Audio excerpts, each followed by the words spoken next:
salah satu bos terpagi saya di hari ini, entah di grup mana. Karena saya sekarang nge-share bos terpagi itu beda-beda gitu ya, isinya beda-beda. Saya bilang kalau ingin ketenangan berarti teman-teman harus nomor satu kan apa? Membaca Al-Quran ya, karena getaran dari Al-Quran itu makjleb banget, bisa membuat kita langsung nyes seperti seolah-olah ditetesi air di saat kita sedang kekeringan. Nah, seperti itu teman-teman yang saya maksudkan tadi gitu ya. Yang saya maksudkan tadi itu. Nah, teman-teman udah tahu mulai dari mana gitu. Benahi isi kepala gitu. Kadang jawab krik-krik, saya tunggu ulang lagi gitu. Yang jawab Bunda Iis, selamat Bunda Iis.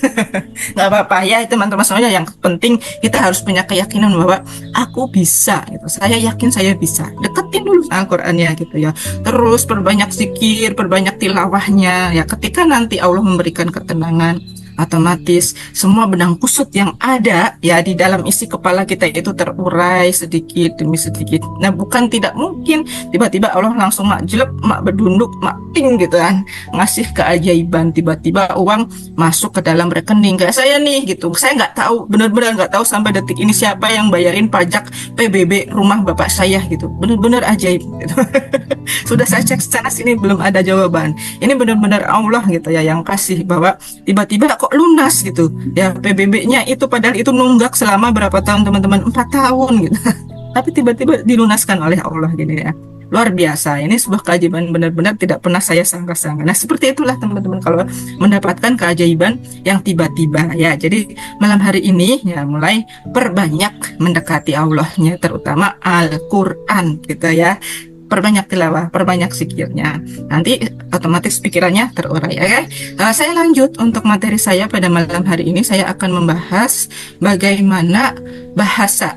Nah, tadi kita sudah membahas ya sama Bunda Susan membenahi isi kepala. Setelah kita membenahi isi kepala, maka kita harus berbahasa. Dan bahasa yang baik itu bagaimana? Kalau Mahalanda Rezeki punya jurus yaitu disiplin kata ya, disiplin kata. Nah, di sini saya akan membahas bahasa dalam versi yang lain, yaitu bagaimana bisa bahasa kasih itu untuk mengikat keajaiban. Nah, seberapa biasa Anda berdisiplin kata? Sudah tiap hari apa belum? Atau sehari-hari masih ada yang tidak ingat untuk disiplin katanya apa? Gitu kan. Kadang-kadang, waduh Bunda saya lupa, saya nggak masuk Zoom pada malam hari ini karena saya capek. Nah, padahal disiplin katanya apa gitu kan.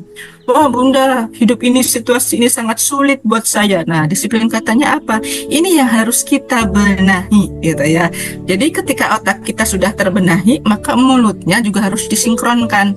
Ya, saya bisa Bunda, saya pikirannya udah berusaha positif, tapi kok ngomongnya kadang kalau orang Jawa bilang keprucut, katlentet, nah apalagi ngomongnya kepleset gitu ya, bahasa Indonesianya kepleset Bunda, saya nggak bisa ngomong, ngapalin kamus disiplin kata itu ya. Sudah berapa banyak kata-kata yang teman-teman kumpulkan ya, misalnya kecewa jadi tidak bahagia, jadi belum selaras itu kacau jadi belum selaras dan lain sebagainya. Itu sudah terbiasa apa belum teman-teman dalam mengucapkan kata-kata itu? Nah, saya tunjukkan dulu apa itu definisi bahasa kasih dan cinta ya.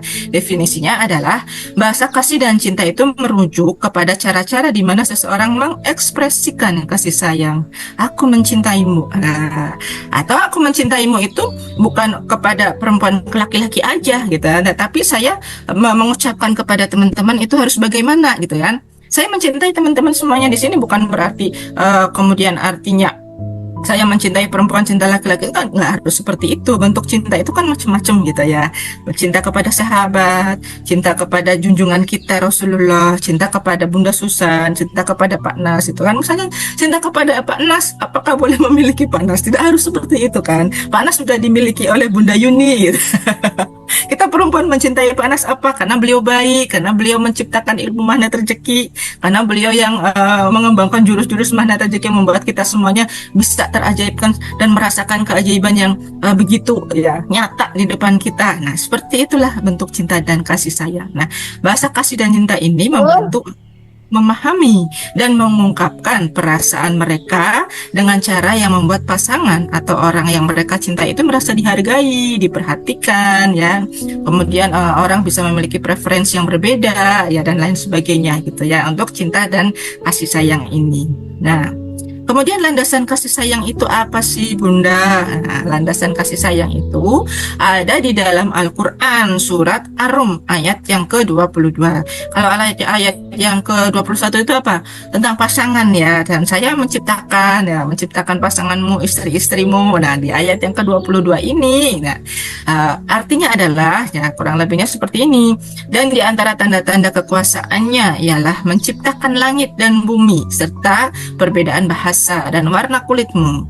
Sesungguhnya pada yang demikian itu benar-benar terdapat tanda-tanda bagi orang yang mengetahuinya. Ya kan? Kenapa kita diciptakan dengan wajah yang berbeda, rezeki yang berbeda, warna kulit yang berbeda, supaya apa? Kita saling mengasihi dan menyayangi. Perbedaan itu adalah sebuah rahmat, bukan lantas perbedaan dijadikan bully gitu kan. Wah, orang Papua hitam, kamu keriting kamu, ya kamu rambutnya lurus dan lain sebagainya. Atau mungkin perbedaan misalnya saya belum langsing, kemudian tapi ada teman yang langsing, wah sekarang kamu terlalu sehat ya, maksudnya itu gemuk sekali gitu kan. Ada yang seperti itu. Jangan melakukan body shaming, karena body shaming itu adalah sebuah hal yang ya bisa dikategorikan dalam pembulian gitu teman-teman ya.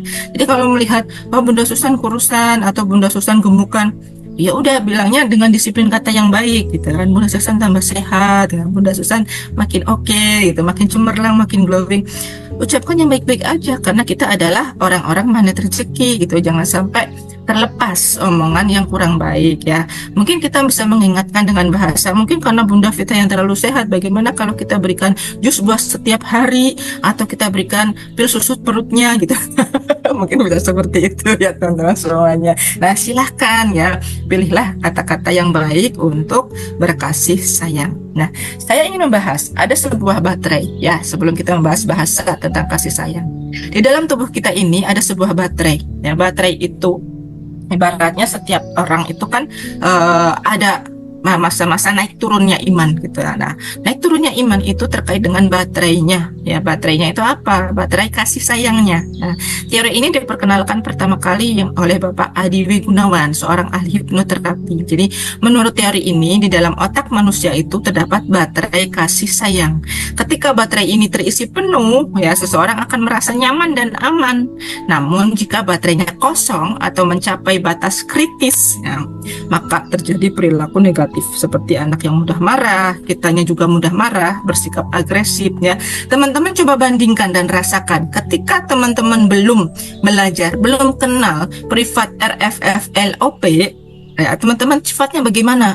Nah, kemudian atau mungkin ya teman-teman yang udah belajar RFFLOP, kemudian saya berhenti dulu ya, kayaknya saya capek deh nge-zoom terus tiap malam Jumat sampai jam 11, kayaknya saya ngantuk deh, atau saya mau ganti pengajian yang lain gitu, saya pindah pengajian. Kemudian yang terjadi apa? Ternyata ada baterai yang hilang gitu.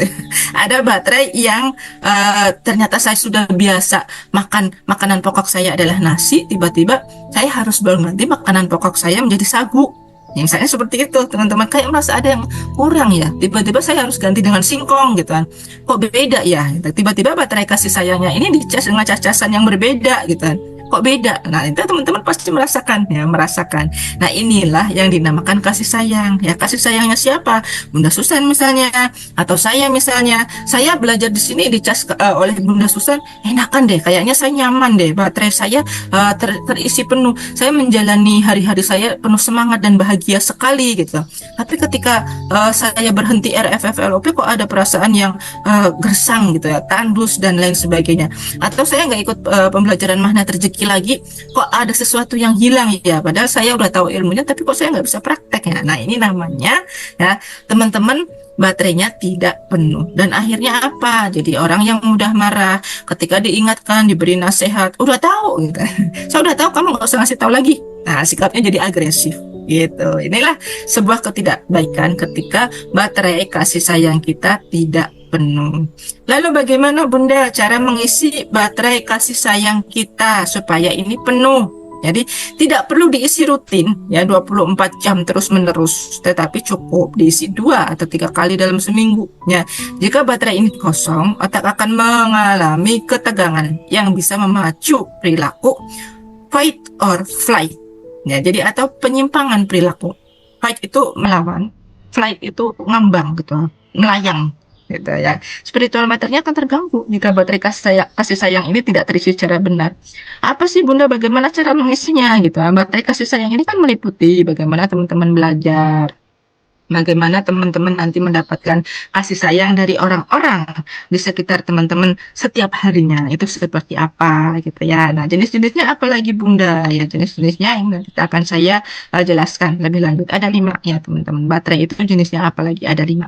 Nah, tanda baterai kosong itu apa? Misalnya, jika seseorang istri enggan menyambut suaminya ketika pulang, ya jadi itu bisa bisa jadi bapak-bapak ya, bapak perhatikan istrinya ya Pak ya. Karena istri adalah kewajiban dari suami. Ya, jadi yang namanya suami itu mana yang harus dipilih? Seumpama kan laki-laki itu punya kewajiban terhadap 4 orang wanita, ya 4 orang wanita. Siapa lagi wanita itu?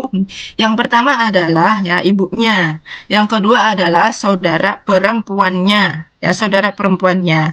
Yang ketiga adalah anak perempuannya dan kemudian istrinya. Itu 4 ya kewajiban seorang laki-laki yang tidak terputus. Ya jadi laki-laki itu tanggung jawabnya belum ringan ya bapak-bapak ya. Jadi kita harus punya rasa untuk melindungi, memberikan rasa kasih sayang terhadap 4 wanita ini. Jadi bagaimana Bun? Karena 4 wanita ya Bun, saya kan nggak mungkin bisa mendahulukan ya atau semuanya kita bagi rata gitu dengan keadilan yang sama. Kan yang adil itu ya bapak-bapak ya, adil itu tidak sama rata, tidak sama banyak, tapi harus tahu menempatkan proporsi yang tepat. Seumpama istri nih, istri dengan ibu, ya kan? Nah, dua-duanya penting harus didahulukan. Yang paling penting adalah istrinya dulu, bukan ibunya dulu. Meskipun ibu adalah orang yang melahirkan kita. Karena apa? Posisi istri ya, dia bukan siapa-siapanya kita, Pak, gitu. Dulu ketika kita belum ketemu istri kita gitu kan, itu kan wanita anak orang gitu. Perempuan itu anak orang. Kemudian ada terjadi akad nikah ya. Terjadinya akad nikah itu ada ijab kabul. Ijab kabul itu apa? Sumpah Bapak di hadapan Allah mau memuliakan, membahagiakan istri gitu kan. Karena ini adalah anak orang, saya harus menjaga sampai tua, sampai saya menutup mata. Itu janjinya seperti itu Bapak gitu. Saya izin mengingatkan kembali akad nikah kita dahulu kala. Gitu ya Bapak-bapak ya. Nah, ketika sudah terjadi ijab kabul, nah, kemudian kan kita harus memberikan penafkahan kepada istri kita gitu kan. Tapi Bapak-bapak punya kewajiban juga tidak terputus pada ibu. Tapi ketika bapak-bapak punya nih, umpama punya uang 1 juta nih, yang mana yang harus didahulukan? Menafkahi istri atau ibunya? Nah, Rasulullah bilang dahulukan istrimu gitu ya, ada di hadis gitu. 1 dinar yang engkau berikan kepada temanmu, 1 dinar yang engkau berikan kepada keluargamu ya, maksudnya ayah ibu kandungmu ya, dan 1 dinar yang engkau berikan kepada istrimu, mana sisi yang mulia, lebih mulia di mata Allah? Yaitu 1 dinar yang diberikan untuk istrinya. Bahkan Rasulullah bilang waktu itu ada seorang sahabat ya yang mau perang gitu. Sahabatnya itu mau perang, tiba-tiba istrinya sakit gitu kan. Padahal dia mau berangkat perang, ya Rasulullah saya ingin ikut berjihad ya di jalan Allah bersama engkau. Tapi istri saya sakit, saya harus mendahulukan yang mana? Terus Rasulullah bilang, kamu pulang, jagalah istrimu. Itu kedudukannya lebih tinggi dibandingkan harus perang bersamaku di jalan Allah gitu.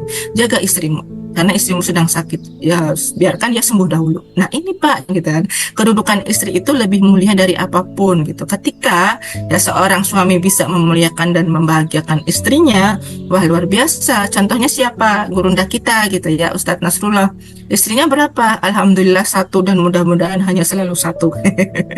Ya Bunda Yuni gitu ya, ketika Ustadz Nas tahu menjaga terumbu karang keridhaan istri gitu ya, beliau berusaha jaga betul tuh gitu kan, dan mudah-mudahan tidak tergoda. Kita doakan gitu ya, Ustadz Nasrullah tidak sama dengan laki-laki yang lain atau Ustadz yang lain yang benar-benar tahu jurus merawat terumbu karang, benar-benar bisa menjadikan Bunda Yuni seperti Siti Khadijah gitu ya. Jadi benar-benar tidak dipoligami sampai Siti Khadijah itu meninggal dunia, baru Rasulullah itu melakukan poligami gitu kan.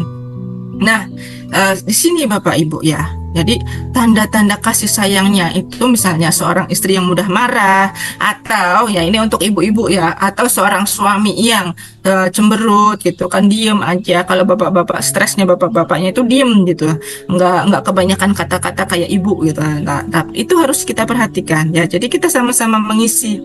Suami harus memperhatikan istri, istri pun demikian harus saling mengisi baterai kasih sayang melalui bahasa kasih yang sesuai gitu. Supaya apa? Supaya tidak terjadi ketidakselarasan. Nah, 5 bahasa kasih itu apa sih? 5 bahasa kasih itu apa sih? Satu, kata-kata pendukung.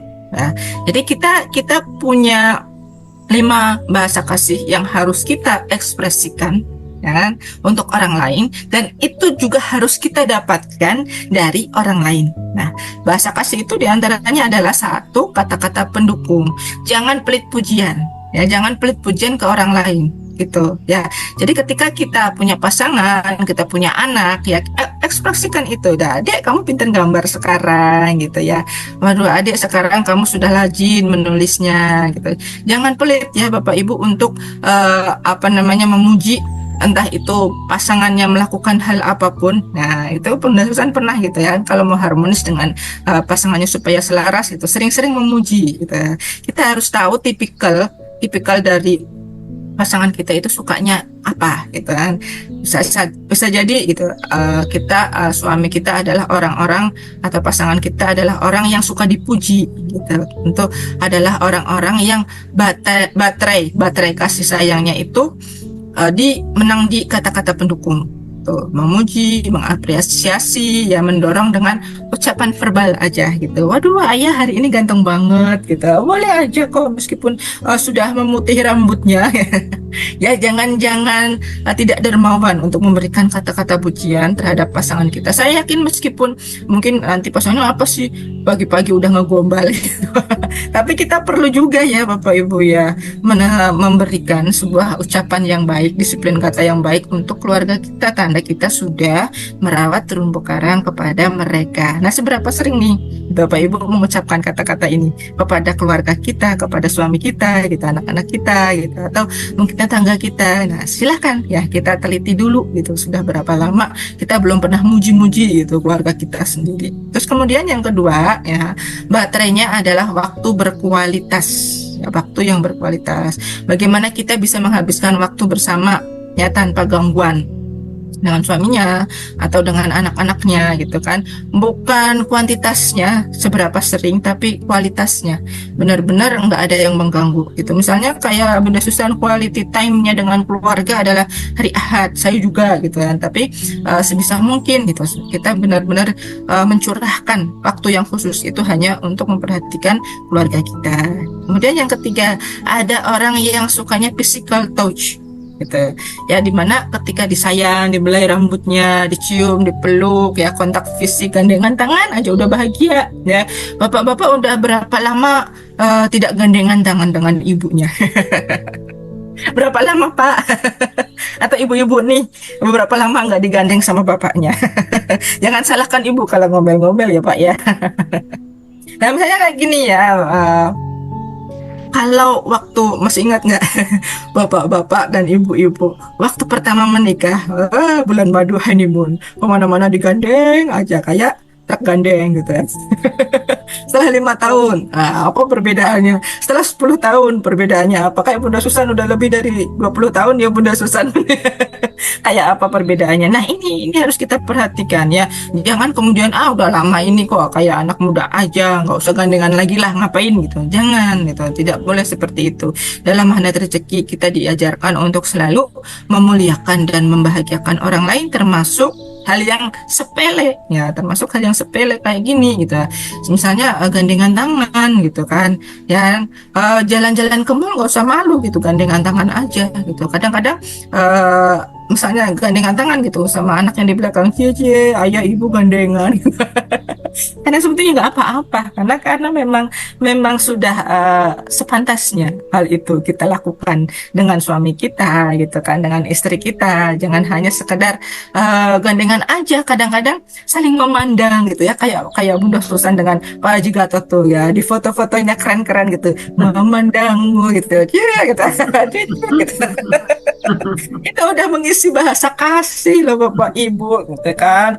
Nah, bahasa kasih ini perlu banget, tidak hanya buat anak-anak kita saja, bukan teman yang harus diperhatikan, tapi yang diperhatikan ke dalamnya dulu, baru kita melakukan pelayanan keluar gitu. Nah, yang keempat, pelayanan. Nah, pelayanan ini apa?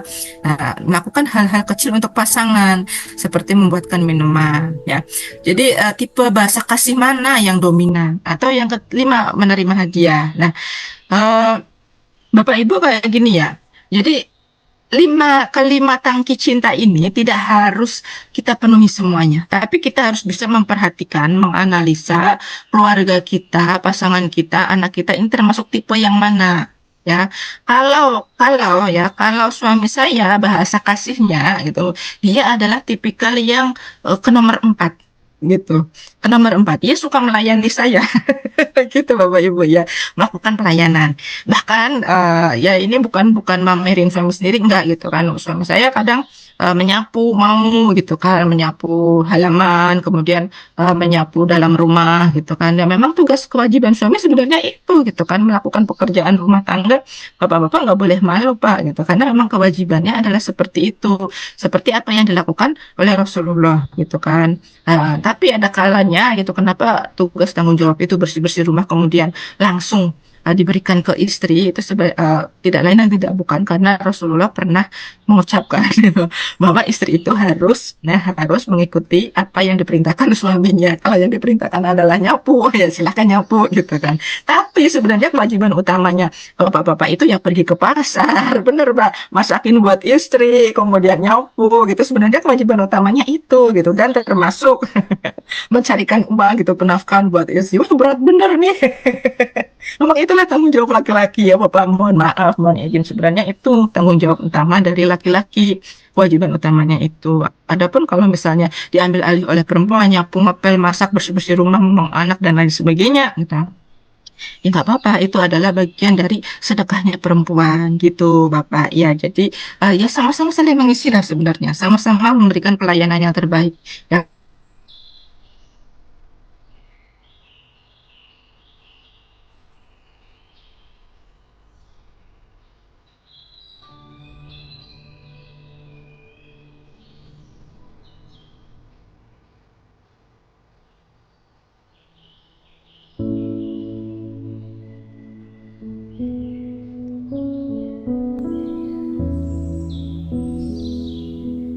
Gitu kan. Jadi sama-sama nyamannya. Atau kemudian mungkin istrinya adalah seorang tipe penerima hadiah, maka berikan hadiah kecil gitu kan.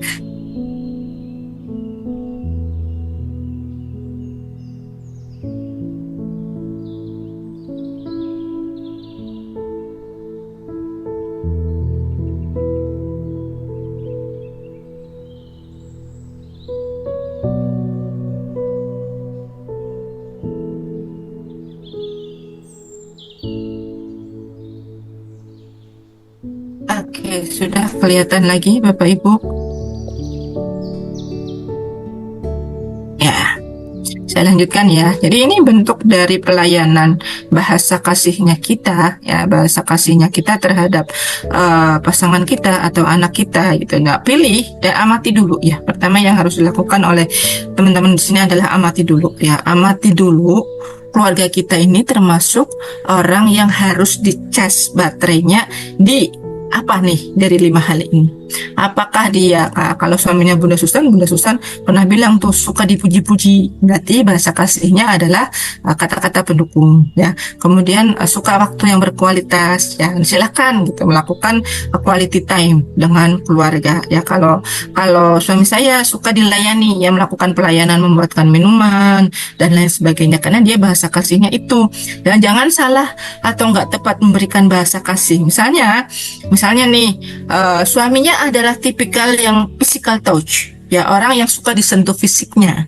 Tetapi ibu-ibu salah memberikan bahasa kasih, salah baterai ngecasnya, salah cas-casan, salah ambil cas-casan. Ya, ibu-ibu ngecasnya dengan pujian, padahal suaminya adalah tipe physical touch gitu, orang yang suka dibelai gitu. Tapi ibunya bilang, waduh bapak, hari ini bapak ganteng banget, kumisnya lurus, rambutnya klimis. Nah, ini bapaknya juga, ngapain sih kamu bilang kayak gitu gitu. Jadi baterainya diisi tidak pas gitu ya, baterainya diisi dengan hal yang kurang pas, sehingga ini adalah timbulnya adalah perselisihan gitu. Kita maunya apa, suami maunya apa, nggak nyambung. Nah, ketika kita bisa memahami, ya ini Bunda Musayyadah, mohon maaf ya. Masya Allah ya, belajar nulis ya Bunda ya. Oke, ya jadi ketika kita berusaha untuk memahami ada 5 tipe bahasa kasih ini ya dari pasangan kita, kemudian kitanya juga termasuk yang seperti apa, bicarakan saja ya Bapak Ibu, bicarakan. Saya sukanya Pak, itu saya sukanya Pak. Saya adalah orang yang menginginkan waktu yang berkualitas bersama Bapak berdua. Nah, ngomongin aja gitu ya. Atau saya sukanya Pak dibelai sama Bapak, itu kenapa Bapak tidak pernah belai saya gitu kan. Silakan dibicarakan. Saya lanjut ya teman-teman semuanya. Tadi 5 bahasa kasih ini kita perlu untuk saling mengetahui dan kemudian saling memberikan ya, memberikan sinkronisasi gitu ya. Kita butuh apa, pasangan kita butuh apa, gitu saling dibicarakan aja gitu ya, jangan didiemin gitu, diem-diemin. Kalau teman-teman butuh kata-kata pujian ya silahkan ngomong gitu, sama anaknya juga dibicarakan gitu, Dek kamu kok nggak pernah muji-muji ibu gitu. Nah silahkan diomongin aja. Atau mungkin Dek kenapa kamu sibuk di sekolah terus sama teman-teman, kenapa nggak sama mama aja gitu. Silahkan gitu. Kita juga butuh dicas kan dengan kasih sayang orang lain supaya terjadi keajaiban gitu kan. Ketika kita sudah bisa memahami ya bahasa kasih ini, kita akan mendapatkan keajaiban-keajaiban yang seperti kita inginkan ya, dari keluarga kita, dari pasangan kita, dari anak-anak kita, dari mertua, atau mungkin dari orang tua kita. Nah silahkan gitu ya teman-teman, diskusikan dengan baik-baik, bicarakan dengan baik-baik bagaimana harus memberikan atau diberikan bahasa kasih sayang ini ya. Jadi inilah ya yang harus kita tahu, bahwa belajar itu sangat bermanfaat sekali ya.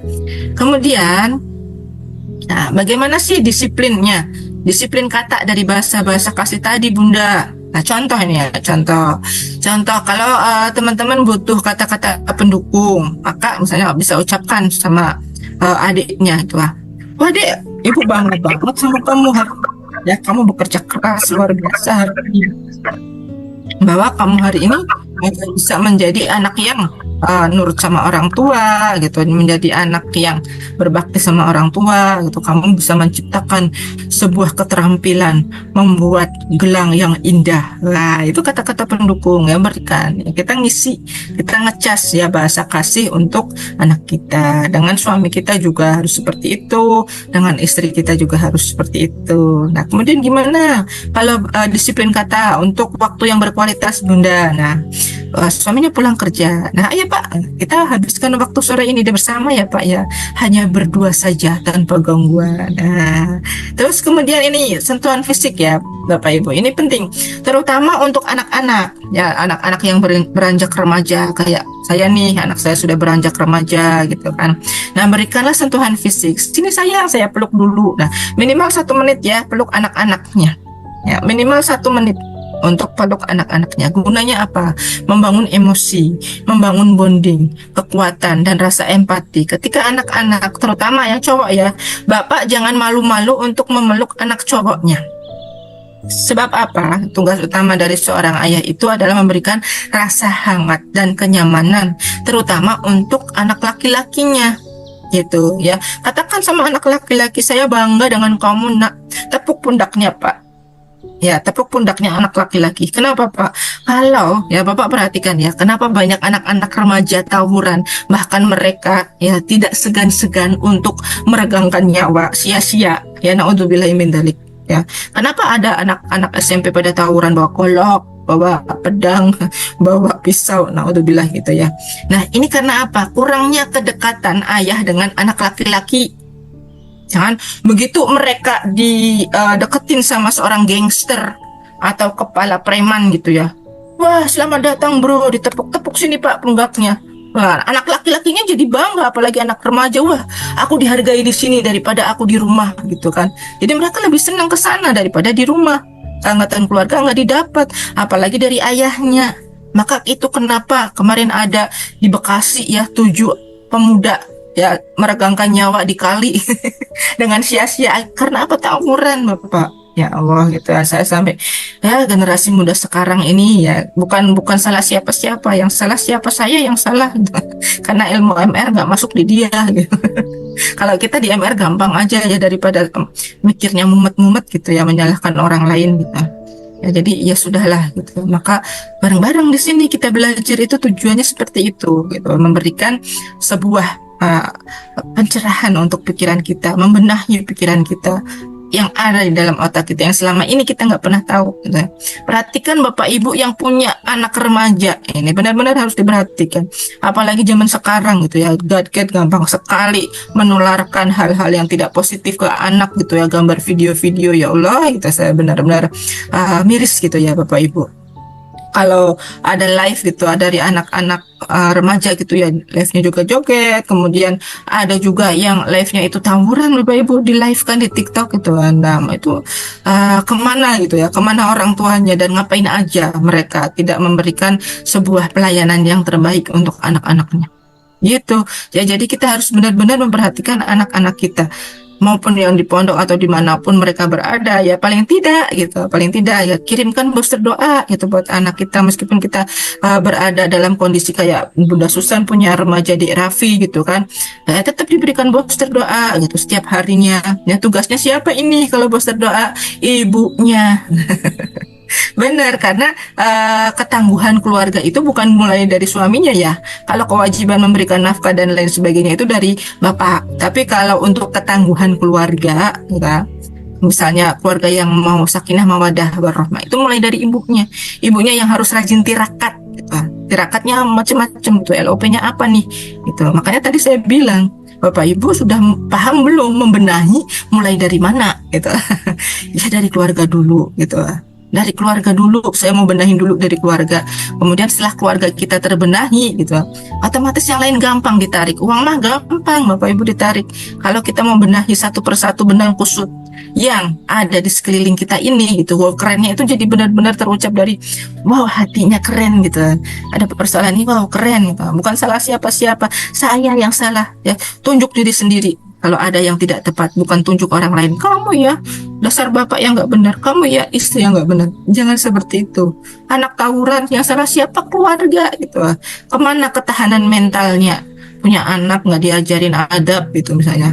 Nah, ini pentingnya. Ya, pentingnya bahasa kasih yang harus dicas.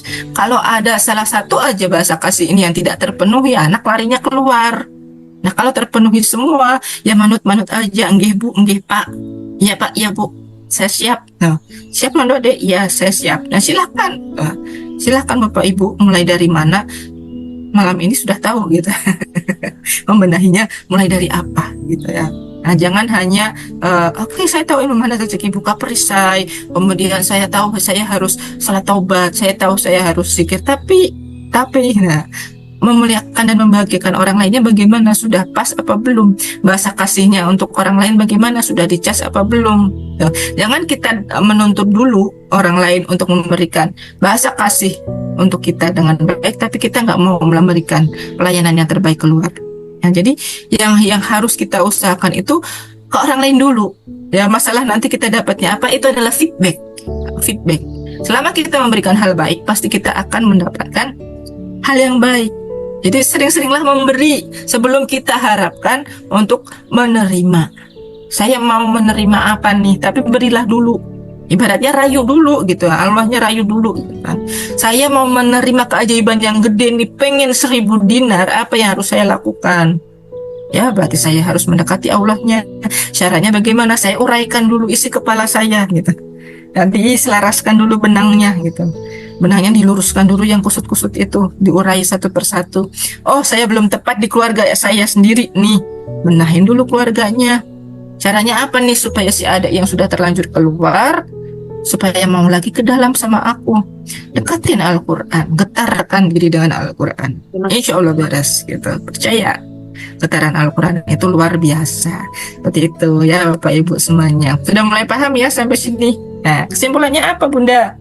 Bahasa kasih adalah cara unik yang digunakan seseorang untuk mengungkapkan dan menerima cinta serta kasih sayang. Setiap individu memiliki cara yang berbeda dalam mengekspresikan dan merasakan kasih sayang yang terbagi dari 5 kategori utama tadi. Kata-kata pendukung, waktu yang berkualitas, sentuhan fisik, pelayanan, dan pemberian hadiah. Ya, memahami bahasa kasih seseorang, baik itu pasangan, anak, atau anggota keluarga lainnya, membantu membangun hubungan yang lebih harmonis dan penuh pengertian. Ya, jadi kita setelah ini mengenali bahasa kasih yang dominan itu seperti apa dan bagaimana cara penerapannya. Begitu. Matur, thank you semuanya. Karena materinya memang sudah malam ya, mudah-mudahan masih tetap bersemangat dan insya Allah kita melanjutkan lagi buat besok hari. Nah, saya mau membenahi dari mana tadi isi kepala saya? Oke, saya mau membenahi keluarga saya karena persoalannya ada di keluarga saya. Anak saya belum selaras, berarti ya saya akan mulai untuk silakan titik-titiknya diisi sendiri teman-teman semuanya. Bisa ya? Bisa ya? Yakin bisa. Allahu Akbar. Gitu. Oke. Alhamdulillah materinya sudah selesai malam hari ini Bunda Susan. Nah, teman-teman masih semangat semuanya ini sehingga kitanya juga masih ikutan tervibrasi semangatnya teman-teman ya, bertahan sampai jam 22.45. Masya Allah, luar biasa, dahsyat, ajaib. Ya, sekarang waktu dan tempat saya kembalikan kepada Bunda Susan. Barangkali nanti teman-teman mau nanya-nanya bagaimana cara booster nanti saat di Masjidil Haram dan lain sebagainya, bagaimana cara titip doa. Beda ya, silahkan japri saya langsung atau kalau Bunda Dina lama responnya ya saya aja deh, nggak apa-apa. Insya Allah saya balas semampu saya gitu. Sampai teman-teman puas nggak apa-apa, jadi saya akan saya lemaskan. Anda puas, saya lemas.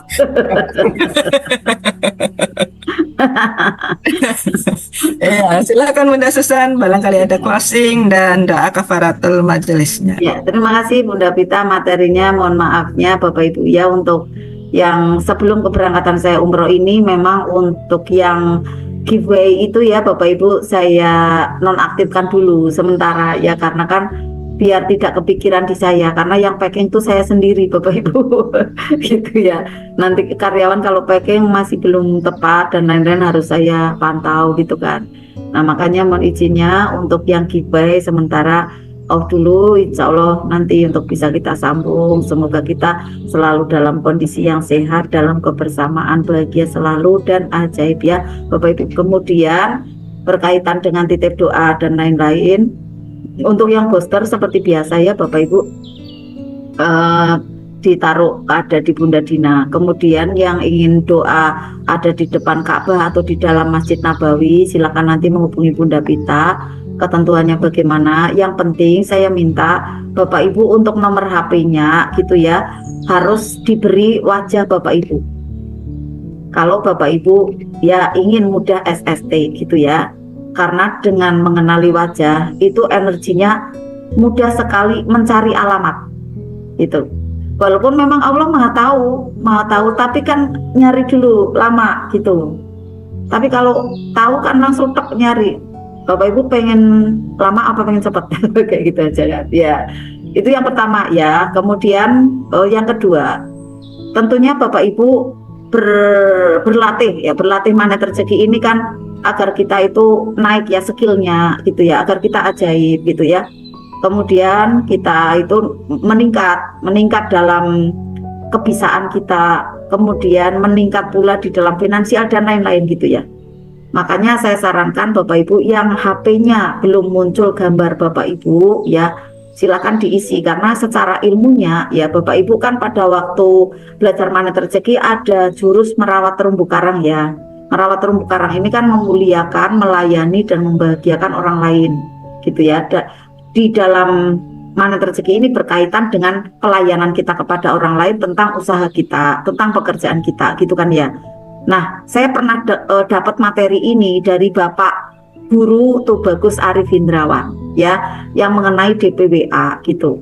Jadi baiknya Bapak Ibu yang bergerak di bidang pelayanan gitu ya, di bidang pelayanan itu ya kayak saya misalnya melayani customernya gitu ya, melayani Bapak Ibu gitu kan. Kemudian Bapak Ibu yang bekerja kan melayani juga kan ya, melayani customer, melayani siapa aja, apalagi yang berbisnis kan ya, melayani pelanggannya gitu ya. Nah, pada waktu DP Bapak Ibu itu tidak muncul gambar gitu ya, secara energi itu Bapak Ibu tidak siap melayani. Atau misalnya gambarnya anak gitu ya, itu tidak siap melayani. Baiknya adalah muncul Bapak Ibu, ini loh saya gitu, walaupun tidak kemudian apa namanya dengan nada apa ya sombong atau angkuh gitu, enggak, maksudnya dengan percaya diri gitu kan, ini saya siap melayani Anda Bapak Ibu kayak gitu ya, jadi dimunculkan. Nah kemudian manfaat yang lain adalah pada waktu kita mau mendoakan itu langsung gitu, langsung ada visualisasi, nah muncul gitu kan. Itu ya Bapak Ibu semua, kalau misalnya nanti yang mau titip doa agar nanti saya bisa lihat wajah Bapak Ibu gitu ya. Nah kalaupun Bapak Ibu enggak apa-apa Bunda, saya pokoknya titip doa, saya enggak usah muncul, ya enggak apa-apa, karena kan ini ilmu kan saya sampaikan, kemudian Bapak Ibu mau mengikuti ya alhamdulillah, itu hidayah dari Allah. Kalau enggak ya enggak apa-apa.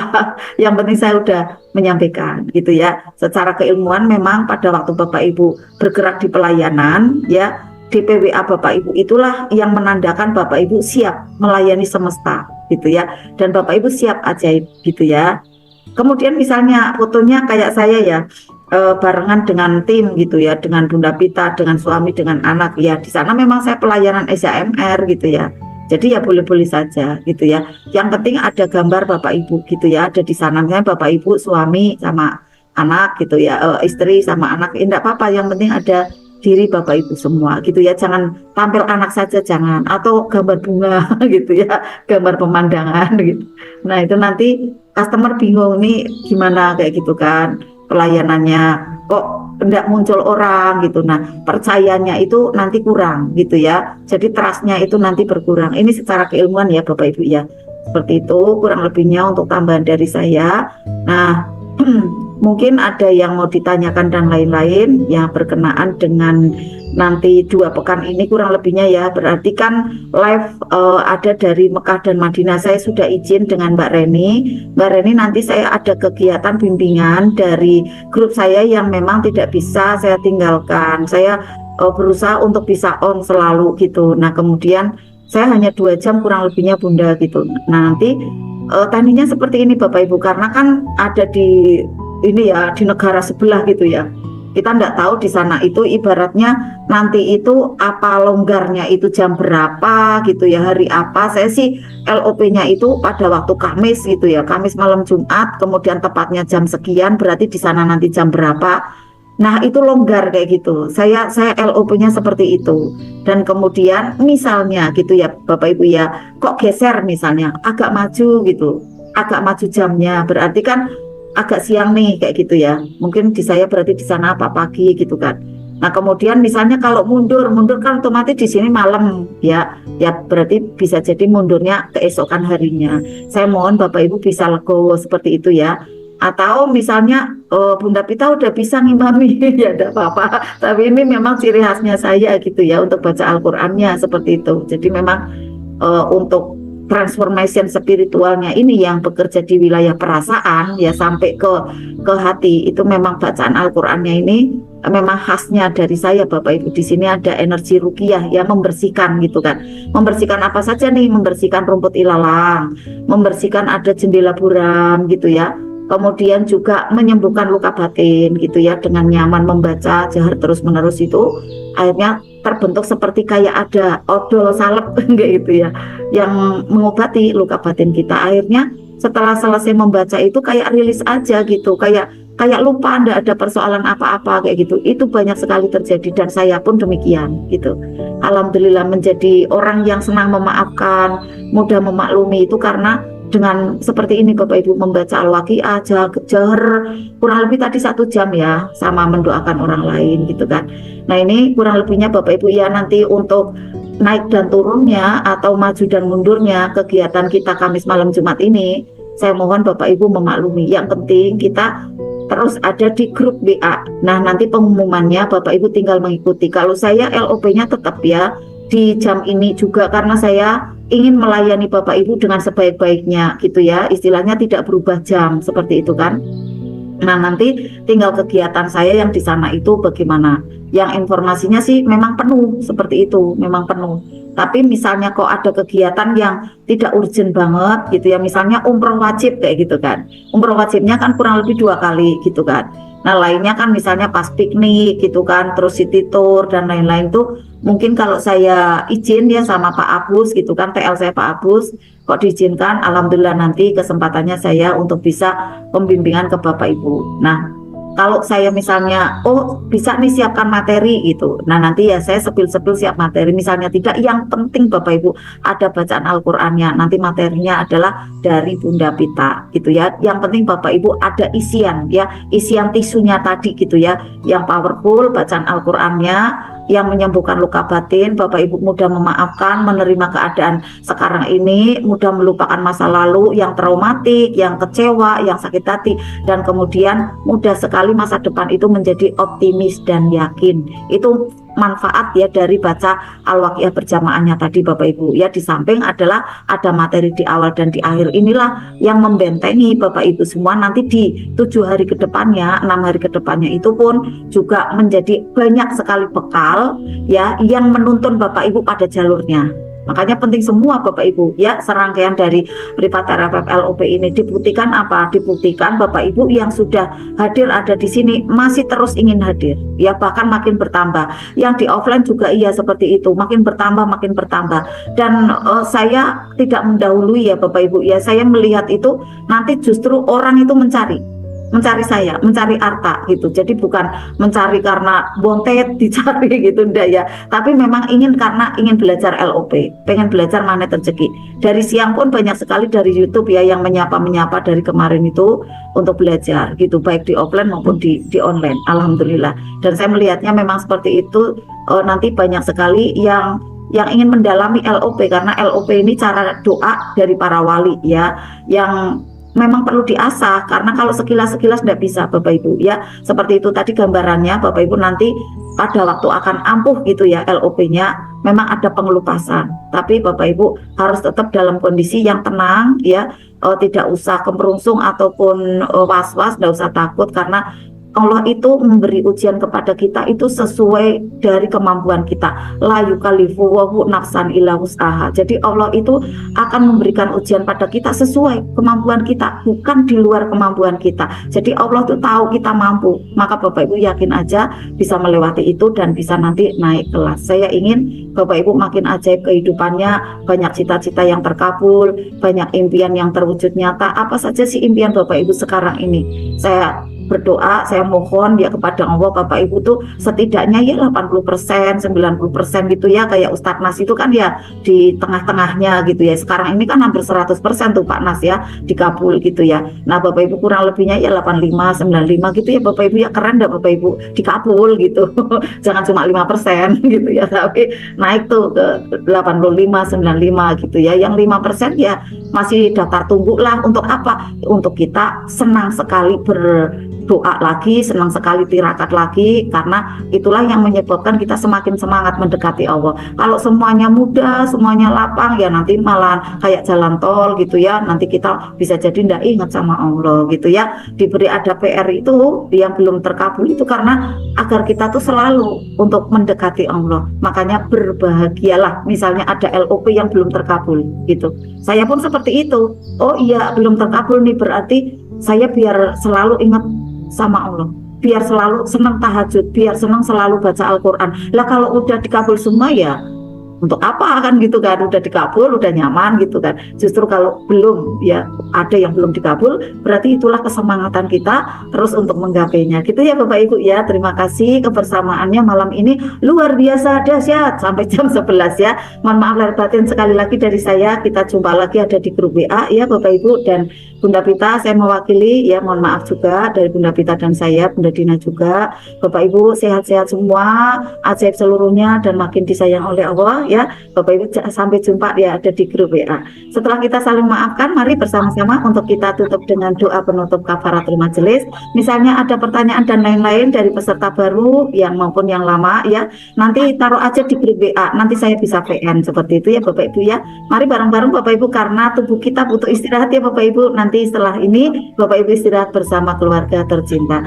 Doa kafaratul majelis bersama-sama, mari Bapak Ibu semua. A'udzubillahi minasyaitonir rajim. Bismillahirrahmanirrahim. Subhanaka Allahumma wa bihamdika asyhadu alla ilaha illa anta astaghfiruka wa atubu ilaik. Salamun qaulan mir rabbir rahim. Barakallah. Wassalamualaikum warahmatullahi wabarakatuh. Waalaikumsalam warahmatullahi wabarakatuh. Ayah Ahmad dan Bapak Ibu lainnya, Bunda Janatun, Bunda Dia. Mohon izin lihat ya Bapak Ibu.